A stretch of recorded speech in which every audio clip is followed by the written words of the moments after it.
যোগগ্রাম জেলা সতলা থেকে বলছি। ছোট ছোট বাচ্চা বাচ্চা ছেলেরা এদিকে এদিকে, ঠিক আছে? এরা সব 5 টাকা 10 টাকা 20 টাকা করে চাঁদা তুলে আজকে 100-150 করে চাঁদা দিয়েছে, ঠিক আছে? আজকে বিজেপি সরকারকে কিসের জন্য নিয়ে এলাম আমরা? কিসের জন্য নিয়ে এলাম? আমরা হিন্দুরা ভালো থাকবো, প্লাস আমরা আনন্দ ফুর্তি মজ মস্তিতে থাকবো, এই জন্যই আমরা বিজেপি সরকারকে নিয়ে এসেছি। তা আজকে আমার 30-40 হাজার টাকা খরচা, 30-40 হাজার টাকা খরচা করে আজকে মাইক সেট নিয়ে এলো, ঠিক আছে? তাই মাইক সেট মানে সবকিছু বন্ধ হয়ে গেল আজকে বিজেপি সরকারের ক্ষমতায়। আগে টিএমসি সিপিএম এর আমলে এগুলো হয়নি। এগুলো কেন এখন কিসের জন্য হচ্ছে? জামালপুর থানা থেকে এসে সবকিছু বন্ধ করে দিল।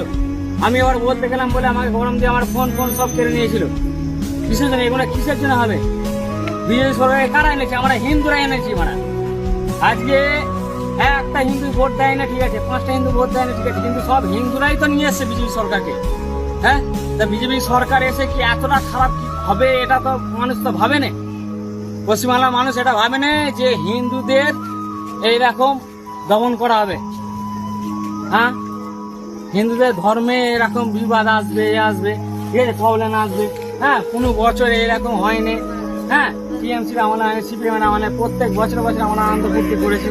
সবাই আশা করেছে যে হ্যাঁ বৈশাখ মাসের 31 তারিখ আমরা আনন্দ করবো, হ্যাঁ 30-40 হাজার টাকা 50 হাজার টাকা খরচা করে বাচ্চা ছেলেরা সবাই মিলে চাঁদা দিয়ে আমরা মাইক সেট নিয়ে এলাম। হ্যাঁ, যে এরকম হবে, এটা যে বিজেপি সরকার আসার পরে এইরকম আনন্দ ফুর্তিটা সব কিছু নষ্ট হয়ে যাবে, সেটা আমরা কোনো সময় ভাবিনি। তা এটা আমরা খুব দুঃখিত, আর কিছু নেই।